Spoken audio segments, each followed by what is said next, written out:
Today we're taking a look at these college basketball matches, which are happening on Tuesday, February 14, 2023, and giving you our team and total picks for today. Welcome back to High Stakes. Before we dive into our video, don't forget to subscribe and push that notification bell to get notified as soon as we release these sport prediction videos, and make sure to watch it till the end so you don't miss any of our picks. Also check out our Patreon if you want to access our premium picks. Our Patreon is a way for us to help you improve your chances of making more money. You will find the link in description and comments section below. One more thing before we start, check out our new channel High Stakes Props and Parlays, where you can find our player props and parlay picks predictions. You will find the link in the description and comment section below. Illinois versus Penn State. The first time these two met was way back on December 10th, with Penn State taking a 74-59 victory on the road to put both teams at 7-3 at the time. The Illini shot just 44.2% overall in that game, which likely they won't do again as they have been shooting well of late, hitting 27 field goals in each of their last two games and shooting 48.6% overall. Illinois is 3-3 on the road straight up this season and 4-2 ATS on the road this season. They are also 4-0 ATS in their last four road games, three of which they were favored in.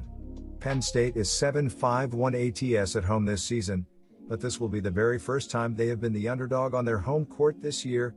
The Nittany Lions are 2-3 ATS in their last five games in which they were the underdog. The visiting team is 4-1 ATS in the last five meetings between these two, and Illinois is on a roll ATS. Take the Fighting Illini minus 1.5 points. Combined in their last five games, these two teams have averaged 139.6 points per game. In their last meeting, they combined to score just 133 points. Scoring and shooting have been down on both sides, but defenses have also improved. Over their last five games, the Illini scored under 70 points on three occasions, but also had three games in which they held their opponent to 60 or less. Penn State has scored 68 or less three times in their last four games and 6 times over their last 10. These two teams have had 24 under between them this season, and the total has hit under in the last three meetings and 5 of the last 6. The under is 4-1 in Illinois' last 5 games and 13-3 in Penn State's last 16 versus a team with a winning record. Take the under 142.5 points. Georgetown versus Seton Hall. While they aren't finding wins, the Hoyas have been very good about finding covers in recent weeks. They're 7-1 ATS in their last 8 games. Against Seton Hall specifically, they're 4-1 ATS in their last 6. Georgetown is a slightly better rebounding team and has been limiting opponents to 0.235 free throw attempts per field goal attempt, the 17th best mark in the country. That will come in handy against the Pirates, who rely so heavily on getting to the charity stripe. While Seton Hall should definitely come out on top in this game, the few strengths that the Hoyas have displayed are uniquely suited to muck things up for the Pirates. They're on a good stretch, and it's harder to beat a team twice in a season, so it's unsurprising that the line opened at plus 13.5 and has dropped to plus 11.5. I still like Georgetown to cover. Let's just get this out of the way, neither of these teams is good at putting the ball in the basket. Their shooting efficiency and effective field goal percentage rank anywhere from below average to around the 25th percentile. It shouldn't come as a shock that the under has hit in 8 of the last 10 games for Seton Hall and 4 of the last 5 for Georgetown. The total has also gone under in 6 of the last 7 matchups between these two schools, including the last 5 in a row. This game is being played in Newark, New Jersey, and the Pirates are ranked 230th in Pomeroy's adjusted tempo out of 363 qualifying teams. They play slower than 63.4% of college basketball teams, which means fewer possessions and opportunities to score. Their game in January ended with a combined 117 points, and I don't see that changing by too much in the rematch. Take the under 138.5 points. Vanderbilt versus South Carolina. Vanderbilt has completely flipped its season around after getting off to a rough start in conference play, and I am happy to back their momentum on Tuesday night against a terrible South Carolina team. The Commodores have been strong on the offensive end throughout the season, and they have added the defensive intensity necessary to become a winning club. They are also playing with a ton of confidence right now after taking down Tennessee and Florida in consecutive games. South Carolina is coming off a surprising win, but that only makes this a letdown spot for the Gamecocks. Our team pick is Vanderbilt minus 5 points. Liam Roberts is leading Vanderbilt in scoring and rebounding with averages of 14.2 points and 6.6 rebounds per game, while Ezra Manjone is the leader in assists with an average of 3.5 assists per game.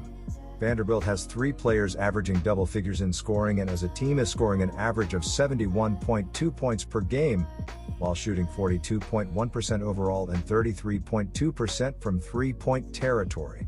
South Carolina looks for its second consecutive victory with a win on Tuesday when hosting Vanderbilt. The Gamecocks are 9-16 overall and 2-10 in SEC action following a 64-61 victory over the Ole Miss Rebels on Saturday. The victory snapped a 8-game losing streak for South Carolina, but the Gamecocks have lost 10 of the last 12.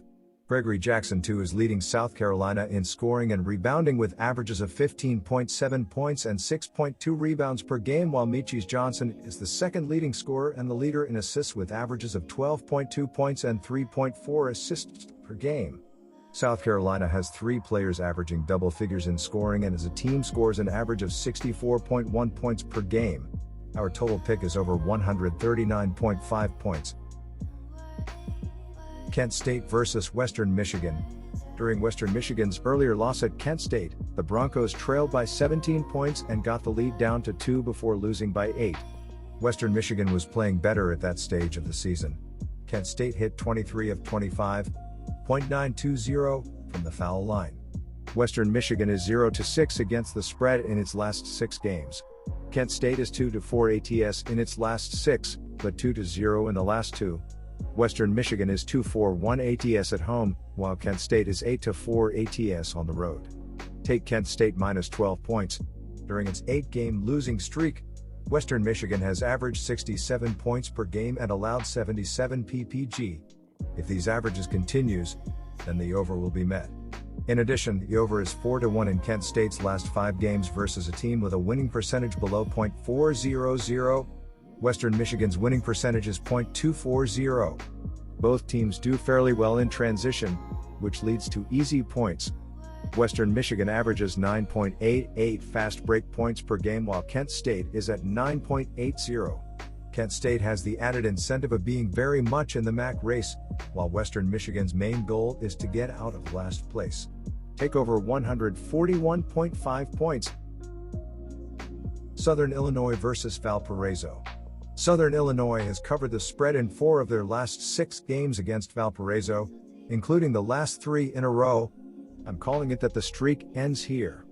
Looking at their recent performances in the past few weeks, the Salukis are 1-5 ATS in general and 3-6 in road games, while the Beacons are 4-1 ATS in their last 5 and 5-1 in their most recent home games. Not only are those trends promising, but we can compare their performances against the same teams. For example, while Southern Illinois lost to Drake by 23 points, it took the Bulldogs 2 overtimes to beat Valparaiso by 3. The same Illinois State team that the Beacons just beat by 5 points beat the Salukis by 6 on January 29th. A lot has happened in terms of form and performance since the last time these teams played, and it's all in favor of Valparaiso. Our team pick is Valparaiso Beacons plus 3.5 points. This one is interesting because the under had hit 8 times in a row when these two teams matched up before their most recent game on January 30th of last year. In recent weeks, the over has hit in 5 of Southern Illinois' last 6 games, and the same record holds for Valparaiso. These two squads are averaging a combined 134.2 points on the season as well, and in their last 5 games, the Beacons have increased their average from 68.6 points per game to 74.6, a boost of nearly 10%. The total opened at 130.5 and has been steadily climbing, but I still like the over at 132.5 points. Buffalo versus Ohio U. Ohio starting to find form as they have won 3 straight games entering Tuesday night. They have found a second scorers in Hunter to balance out Wilson. The Bobcats' offense has been amazing, which has led to the team's wins. They are the 40th best 3-point shooting team in the nation. Buffalo has started to slide as they have lost 3 of their last 5 games. The Bulls' offense can put up the points, but Buffalo are ranked 350th in scoring defense this season. Buffalo did beat Ohio by 3 points earlier in the year, but the Bobcats are more of a complete team than the Bulls. Take Ohio to cover. Both of these teams can score the ball at will and their defenses are allowing a bunch of points, too.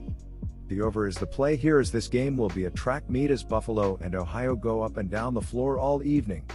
The over is 7-1 in the Bulls' last 8 road games. The over is 7-1 in the Bobcats' last 8 overall. Take the over on Tuesday night. Loyola, Chicago vs. Massachusetts. UMass has lost 4 straight games against the spread and 6 of their last 8.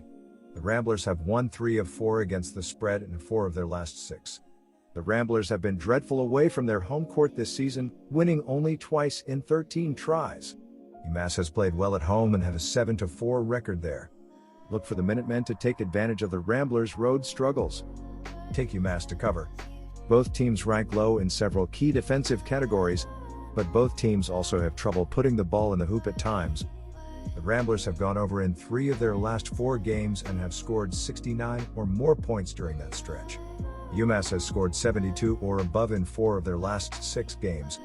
Loyola and UMass rank 225th and 53rd in the country in average pace of play respectively. Most signs point to a higher scoring affair.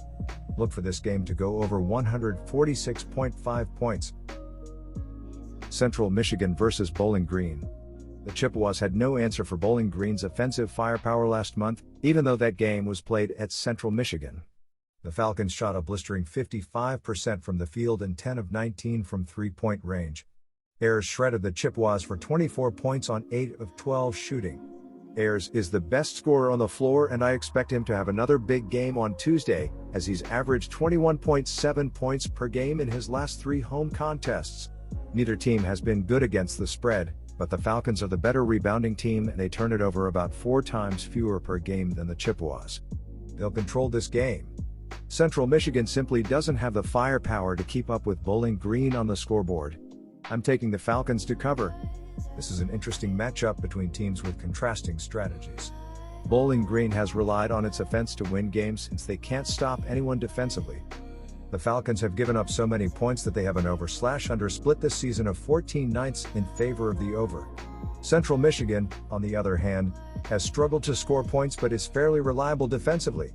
The Chippewas' low-scoring games have resulted in an over/under split of 7/16 in favor of the under. I'm looking at pace of play to decide this one. Bowling Green is ranked number 71 nationally in adjusted tempo, according to Ken Palm.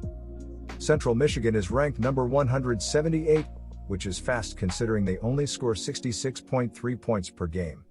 Bowling Green is at home, so I'll lean on them to dictate the pace of play. I'm expecting the tempo to be fast enough that the over will hit. Give me the over 145.5 points.